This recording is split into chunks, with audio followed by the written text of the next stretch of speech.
I'm Dr. Amy Shah, and welcome to Save Yourself with Dr. Amy Shah. I am so happy that you're here today. Today, we're going to be talking about a really cool, funny, but very important topic. Healthy, quote unquote, healthy things that are actually hurting your health. So these are things that people often equate as healthy, but actually they hurt your health more than they help it. So we're going to get into it today. I want to thank you for being here. I want to thank you for listening to the other episodes. I want to thank you for signing up for the Custom Nutrition Starter Pack, for checking out the new protein chai. If you haven't checked out the new protein chai, it's 100 calories with 20 grams of protein. It's at amymdwellness.com. It's our newest offering, and it's something we're really excited about because I think it doesn't exist on the market right now. It's something we created for our audience. It's, everybody's trying to get a little more protein and wants nice sources. This is a American-made product. This is tested for heavy metals, unlike so many of the products we get out there. This is not using any preservatives. This is made in a very good American facility, and we're creating the highest quality products for you. So check that out. I want to thank Truline for being a sponsor. The Truline Wellness Shot. The wellness shot is delicious. Let me tell you, if you've tried it, you know how delicious it is. You just add it to a cup of water. You can mix it really easily. It mixes really easily. It's their most popular wellness shot. And they have offered 50% off for all of us. And that's really, really generous of them. So if you want to check it out, it's Dr. Shah 50. That's the code, DRSHAH 50. You can go to trulean.com, TRULEAN.com, and check out the wellness shot. I think you will love it. I love it. So let's get into the content here. Today, this is kind of a fun one because these are things that you might not know about that are hurting your health. This one is going to come probably as a shock to you, unless you've heard me talk about it. Using mouthwash twice a day has been associated with a 55% increase in prediabetes and type 2 diabetes. This is the typical mouthwashes that you get over the counter that you think are doing you some good. And there are many people, right, who mouthwash in the morning, mouthwash before they go to bed, and it seems to alter blood sugar metabolism. The theory is that we have good bacteria, good oral bacteria in our mouth. And this bacteria produces compounds that help us manage blood pressure, help us with sugar metabolism, help us with metabolism in general. And we don't want to get rid of those good gut bacteria. The oral microbiome is really important. It's an extension of your gut microbiome, right? So we found that in a study at the University of Alabama at Birmingham, they found that there were people who were using mouthwash twice a day. They actually had an increased risk in diabetes and pre-diabetes in the 3 years they checked them afterwards. This was in a group of almost 1,000 people, and they followed them over 3 years. The good news is there is no association with diabetes if you are using mouthwash less than twice a day.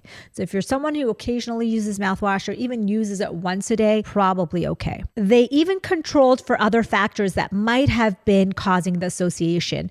So they said, maybe there's something different about people who use mouthwash twice a day that's actually causing the diabetes. Is it because they're eating more sugar, so they're having more mouthwash use? They controlled for all of that, and they found there was still a link. There is good gut bacteria in our mouth that regulates insulin. This good gut bacteria gets killed when you use mouthwash twice a day. We've also found changes in blood pressure. So if you're someone who suffers with high blood pressure, probably don't want to be using mouthwash twice a day. There have been many studies that show blood pressure fluctuations, especially increases when you're using frequent mouthwash use. There are some light associations with cancer and other things, metabolic diseases, with the use of regular mouthwash. Now, there still needs to be further study to know exactly what the mechanism is, this oral gut microbiome. We need more controlled,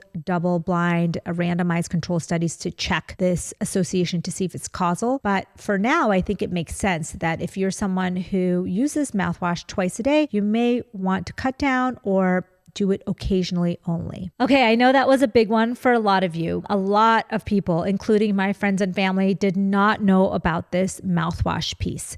So it's something to share with your friends and family, especially if there's someone who is struggling with high blood pressure, if they're struggling with diabetes. This is just one factor that may play into it. Like I said, we need further studies to really clarify the causal association. Right now, it's just an association. All right, let's get into another one that you think may be healthy for you that's not really healthy for you. So quote unquote healthy for you. This is colonics. So colonics have become really popular in the recent years because it's a good way to, quote unquote, again, flush out the system. People have been using it for weight loss. People have been using it to improve their gut bacteria, but actually it doesn't do any of these things. When you flush out your system using a colonic. So usually what they do is they actually use pressure and insert something into your colon through your rectum. And they use high pressure to put water up there and to clean out the colon. Now it sounds like it would be great, right? Like a clean car wash. But the problem is that bacteria that lives in your gut, that needs to live there. And when you put high pressure water into that, you are getting rid of not only waste, but you're getting rid of that good gut bacteria. And the problem is there's no regulation on colonics. So although it seems like a great idea to clean out your colon, there's no regulation and there's often side effects. Imagine putting high pressure in a system that's not used to it. There's bowel perforations, there are damage to the tissue there. There is potential for infection, etc. We don't need to detox or cleanse our system. Our body detoxes and cleanses our system for us. So if you're someone who has heard of colon hydrotherapy, colonics, or something similar, let them know that there may be a risk associated. And if you're someone who really is interested in building up your gut health, really don't want to be washing that away on a regular basis. The things that you can do to support your own detox systems is sleep well, exercise, eat well, eat lots of fiber. If you are someone who is really trying to, if you're constipated, for example, you can use psyllium husk, you can use kiwis, you can use coconut oil. These are all ways to kind of get your bowels moving so that you can have a bowel movement, because I know a lot of people end up doing colon hydrotherapy or colonics because they're trying to get rid of some of that excess waste and they're constipated, etc. If anyone is selling you something that is going to clear out toxins, that is going to detox your body, you have to question this, okay? Because unless it's a diet-based therapy, which I agree, like you can eat healthy and support your detox mechanisms, you don't need any special herbs or there's no kind of magic pill to help you detox. And I know that that's very, very controversial because people have talked about detoxing all the time, but there's really, really no way to detox the body except for natural things like go number 2, sweat, have good diet and let your liver, let your blood, let your kidneys do the detoxing for you. Lastly, in the things you think are healthy but aren't, we're going to talk about healthy foods, quote unquote, healthy foods that really aren't very healthy for you. So this can get confusing because when you're on your health journey, you look at these labels on foods and you say, oh, wow, this is fat-free. This is good for your health. This is good for your heart. But so many of these labels are mislabeled and things that aren't really healthy are labeled as healthy. So I'm going to go through some of the very common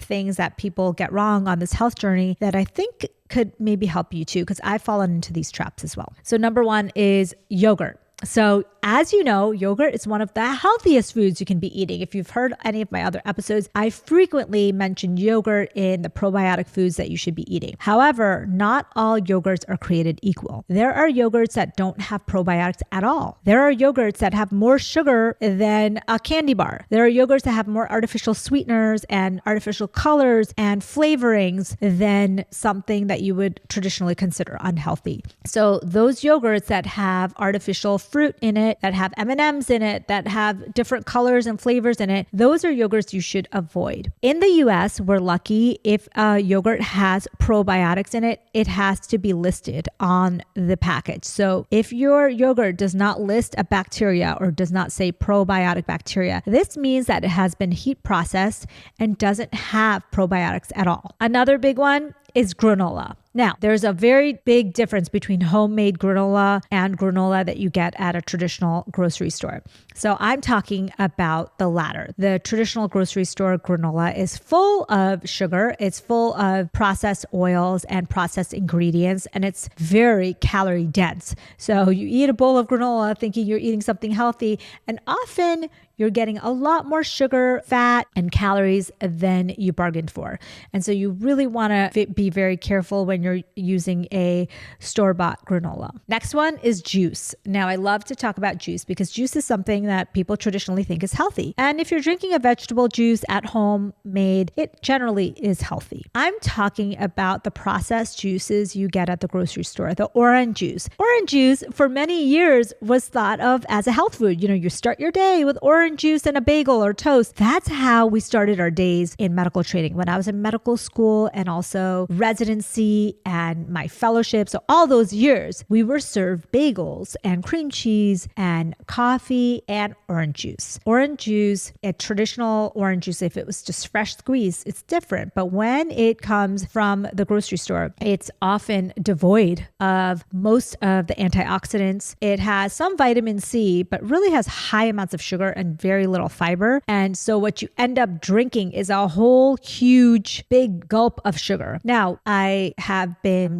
seeing people equate it to soda. It's not necessarily the same as soda because there is some qualities of oranges that still are preserved, but it's not too far off to say that juices can raise your blood sugar and cause some of the same symptoms that soda can do, that soda can cause as well. So if you're someone who has young children, especially, juices are so common in their games, in their school lunches, and it's something that you may want to limit. I think a lot of moms have been proactive in adding more water to their children's lunchbox. I certainly have talked to my children about not drinking sugar-sweetened beverages, or at least limiting the use. So that includes juices, and that includes frappuccinos, and that includes drinks, sweetened drinks, all kinds of sweetened drinks. And those sweetened drinks often look like they're health foods. So you want to really be careful. Like, we were at a poke place in California the other day, and we were looking at the options, and they were all juice options, and all of the juice options had between 20 and 30 grams of sugar per serving. Now, that is not a health food. So this is something that can be confusing because you always traditionally think of juice as healthy. Another thing along the same lines of juices is smoothies. A lot of these commercial smoothie places, Jamba Juice, etc., they are using fruit juice bases or sugar sweetened beverage bases, and they're blending food in there, and they're giving you a product that is very, very high in sugar, very low in fiber, and has hyper processed ingredients, the ultra processed ingredients that we don't want. So smoothies are another thing that you can, be duped about. Another thing is protein bars. Let's just talk about it. I love protein bars, right? They're like a dessert, right? But think about it. A protein bar is a candy bar with a protein shake on the side. I tell my clients this all the time, and it's like so eye-opening. So when you're eating a protein bar, just think about it. It's almost like eating a Snickers with a protein shake on the side. So rather than that, you might as well eat something that you enjoy. You can add chocolate chips to your yogurt. You can have nuts and seeds, things that are real food as a dessert or as a protein supplement. Now, of course, you can get protein bars that are low in sugar, that are high in fiber. There's definitely a few out there, but in general, a lot of the protein bars are basically candy bars with added protein. And last but not least, I have a few more, but veggie chips. So chips that have some vegetable component in it, like, you've seen those veggie straws, which I love, by the way, veggie chips. These hardly have any vegetables in them. They have very low fiber content.